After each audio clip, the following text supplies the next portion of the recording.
So 3 wins in a row, goal scorers scoring. Was that the perfect night? Yeah, it was, as you said, the perfect night.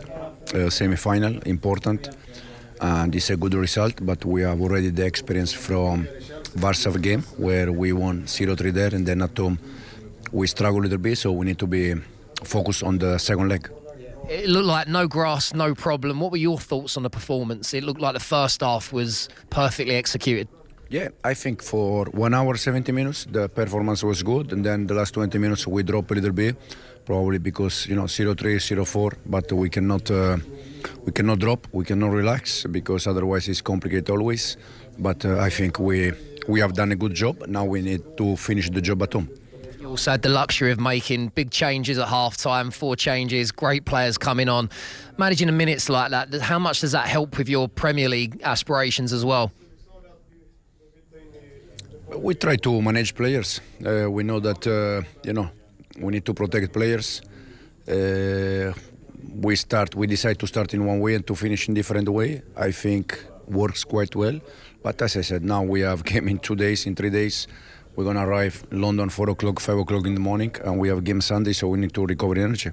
How pleased was you to see Nicholas Jackson getting on the score sheet again tonight? Absolutely, absolutely. But the 9 is, when they struggle to score and then they score, they are confident, they are better. So Nico, you can see that now it's with the confidence. How much did you enjoy giving the European debut to Reggie Walsh, who came on and very nearly scored? Yeah, they just said to me that this season we gave 8 debuts, so that it's a good one. It's young, it's very good. He looks very good, but he needs to continue to work and learn and grow. I know you work from one game to the next. Now, your thoughts will be turning to Liverpool. Everyone fit and ready for that one? Yeah, I think so from tonight's game, yeah. Well, congratulations on a great win. Thank you very much. Thank you. With Jeff, and focus now immediately. It turns to Liverpool and the recovery. You mentioned there they're going to get back in the early hours of tomorrow. It's a short turnaround, is it? It's a big job for the sports scientists. Yeah, well, it's a big job for the lads. I think it's very simple. It's rest now. The lads who played, but I think what he would have looked at this game. I think all good managers, they planned 2-3 games ahead, so they would have gone right. Priority Liverpool at the weekend. What do we need to get out of that? Who's going to play in that game? They'd have done this tactics, and then they would probably then work back from that and gone right tonight. It's going to look good. Let's swap Casado at half times with Enzo. So they've got 45 minutes, so it becomes a little bit for the players. I think it went perfect. Enough players had enough minutes. Everyone's injury free. Listen, it'll be a late night and you recover, but you go again on Sunday, and it's a huge game at Stamford Bridge. Yeah. And when you look at the Premier League table, Steve, a doubly great night for Chelsea tonight, because Nottingham Forest lost 2-0 to Brentford in the Premier League match, which means that Chelsea head into the weekend still in that top 5. And psychologically, that's a huge boost, isn't it? It is, yeah, because it gets to this stage of the season when you play and then others around you play, you're looking for every single result. They'd have known that result as soon as they come in from the dressing room. Yeah, they'd have come off the pitch, wouldn't they? Yeah, they know that straight away. So now they're focusing onto the weekend. And I think this is where this competition has probably played in their hands, where they come off the back of this off a good result. Players scoring that need goals going into the weekend, it will only give them confidence. But in terms of the league table, I mean, this is going to go. I think this could go right down to the wire. It will do. Right down to the last game. I think it'll go right down. I think it might even go down to goal difference. I think Chelsea got to go to the City ground on the last day of the season. What a game that'll be if that's there. This is the upcoming fixtures for them. The Newcastle game's going to be huge. The Manchester United game, that's going to look like, Manchester United, we think, are going to go to the Europa League final, and then they're literally all in on that game. So Ruben Amorim will be managing his squad through them things, and then players will know that their whole season rides on that game. So, that becomes a winnable game for Chelsea again. So Chelsea have the toughest of run-ins out of all of the clubs going for it. But tonight, with Nottingham Forest losing, I think that's massive for the run-in. That performance tonight? Yeah, very good. The most important, we won, and now we're just one step forward. So now we just keep moving and hope we go to the final. Does it feel like you're 1 foot in the final with a 3-goal cushion? No. It's never over. It's now we just have one more game. And now we just go 100% in the second game, and then you will see, you know. Good to see you scoring again. Was that first one all about strikers' instinct following it up? Yeah, I knew they were like having two minds, so I just ran, and then hopefully I put my leg, and then the ball came to me. Yeah. And the second, the moment of class. Describe it for us. Yeah, I saw the keeper on the bench was always out, so I said, when I come, I will just shoot for outside the box, and then I did that, so it went in. I was very happy. Yeah, we won. How well did the team cope with the occasion tonight? Yeah, very good. Semi-final, you know, atmosphere is good, and now we're very happy that we won, so that's the most important. What was the manager's message to you at half-time as he was making those 4 substitutions, of which he was obviously one? Yeah, it was to continue fighting and running and helping the team, as we always do. So, yeah, gladly we won the game, and he's happy, and everybody's happy. So that's 3 wins in a row now. How ready do you guys feel for Liverpool? Yeah, now we just finished this one, so now we just focus on Sunday. It's not going to be easy, but, you know, nothing easy, so we just fight for more and try to win the next one. And what have you seen of young Reggie Walsh, who came on and very nearly scored with his first touch? Have you trained with him much? Yeah, he's a very good player, top quality, so for sure he's going to go far. He has lot of quality, so I'm very happy for him to make his debut. I hope more to come for him, and I'm very happy for him. Nicholas, thank you very much. You're welcome, bless you. Tonight, wasn't it? We spoke pre-match about the potential downfalls that Chelsea could face, whether it was the pitch or obviously against Djurgaarden. But what was the most pleasing element of that performance for you? Professionalism. I think this time of year is where you look at the energy in the team, and they looked like they was at it. They looked like it wasn't like there was nothing was a struggle. There was a little spell when after the gaffer had made the changes, you know, which is understandable. Then they got going again, and I think they're more than one foot in the final. I think they're in the final, you know, and barring an absolute I'll let miracle. you put your neck on the line. Yeah. I like to take risks. I like to take risks. No, they're in. It was a good performance, solid. Young players making their debut. Players like Jackson get, back amongst the goals at the weekend. So that's a good positive going into the weekend. Just really, really positive for Chelsea for the run-in. And obviously Nottingham Forest losing. Yeah, that's big news, isn't it? Big news in the Premier League as well. Big boost, big confidence, isn't it? Yeah. You know, I think from the start, it was the intensity that they played at. You know, it's very easy to try, with these games to underestimate the opposition. I thought they got on the ball, they moved the ball well, they moved the ball with purpose, they're threading balls, dissecting their midfield. And that sort of set the tone for the game, and then that teed the goals up, which they fully deserved in the first half. Well, first half, they was outstanding. Yeah, and it took just 12 minutes before Chelsea were able to open the scoring. And it was Jadon Sancho who eventually put it in. But this is a lovely passage of play. That's a beautiful pass. And he's put to sleep there. And then he's found it at the back. Sancho touches inside. Hits the target.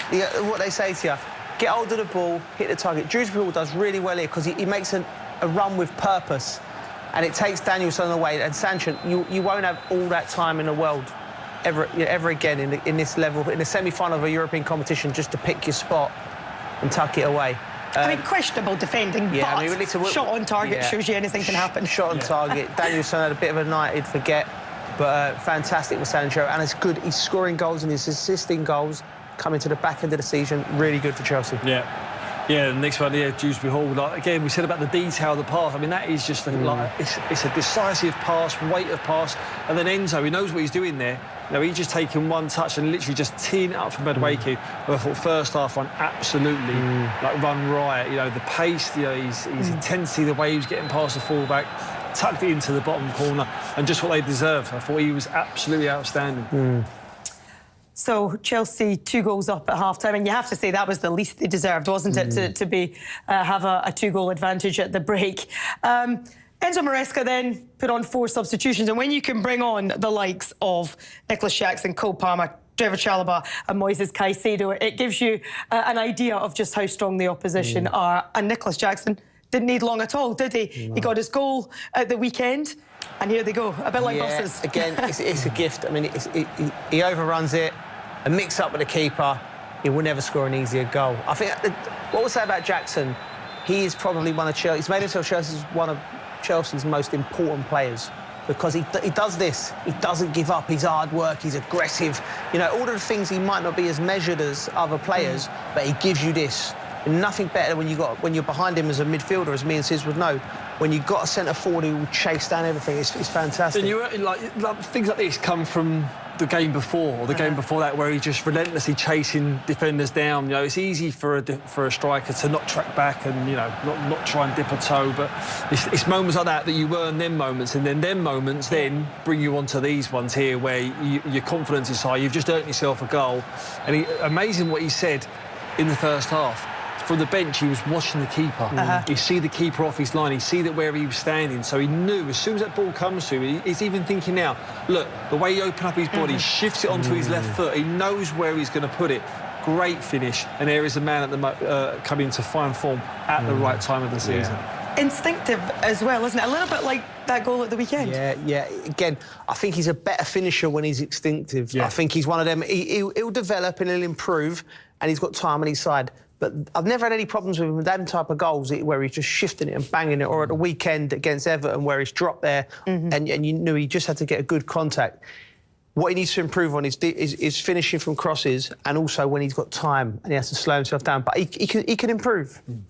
Was the only thing missing from this result a Cole Palmer goal? Yeah. You know, 17, 18 games now. You know, it must be taking its toll on him, will it? Or is he quite a carefree personality, do you feel? You look at it and you're thinking he is a carefree personality. Nothing sort of phases him, you know, when in big games and moments. But you're watching that first half going, I can't wait to get on here. You know, if I get on here, I'm going to be getting a chance. And then it's just about, you know, he got into a few half chances, but it was just... Whether that was just that indecisiveness that where it's played on his mind, where it normally that instinct where he just chops one back and then puts it in the back of the net. And when you're full of confidence, isn't it? Yeah. That's exactly what it is. And by the way, it's probably the first time in his young career that he's had to experience this and go through it. All footballers, we all do. We all go through rough spells. And there'll be other rough spells later on in his career, but this is how he's going to have to find his way out. It's like finding your way out of a, you know, because he's not playing bad by any stretch of the imagination, but just from his high standards, what he set, he's dropped below that, and he needs to find his way out of it. But he will, because he's a good lad, a good character, and he's still showing for the ball. So I've got no problem with that. And listen, a big goal on Sunday sets him up for the end of the season. And maybe it's all just set up nicely for Cole Palmer. Well, Djurgaarden did have their moment, and it was a first senior goal for the 18-year-old Mulugeta, and, well, you know, takes it pretty well, doesn't he? Wonderful moment. Listen, they had little moments, Djurgaarden, you know, at the far post. It's a lovely dink ball to the far post. And what you're told to do in them thing, get your shoulders facing the goal.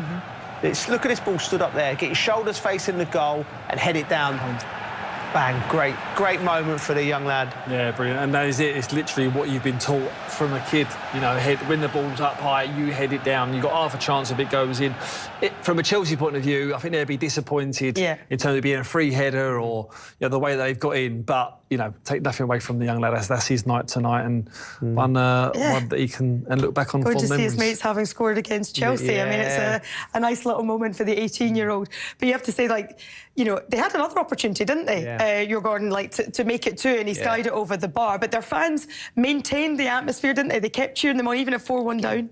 It's great for, like I said, the strength of the Premier League. When our teams go to these countries and they get to see Cole Palmers and Nicholas Jacksons and Enzo Fernandez, you know, they love it, and they get to compete against them. You know, there's a big disparity in what Djurgaarden can spend and what Chelsea can spend. So on nights like this, it's a celebration of football. I don't think the fans there, they would have dreamt a little bit, but after the first 15 minutes, they'd have known this is going to be a real tough night. But they enjoyed themselves right to the end. Yeah, they certainly did, and they'll be noisy as well at Stamford Bridge next week. Well, Joe said that Chelsea are in the final, but as things stand, they've only got one foot there. There's a second leg still to come, but you can see there they're very much in control. And this is the road to Wrocław, because the other game finished 2-1 to Betis. Betis against Fiorentina over in Spain. So that one is very much still alive, and remains to be seen how that one will unfold in the second leg next week.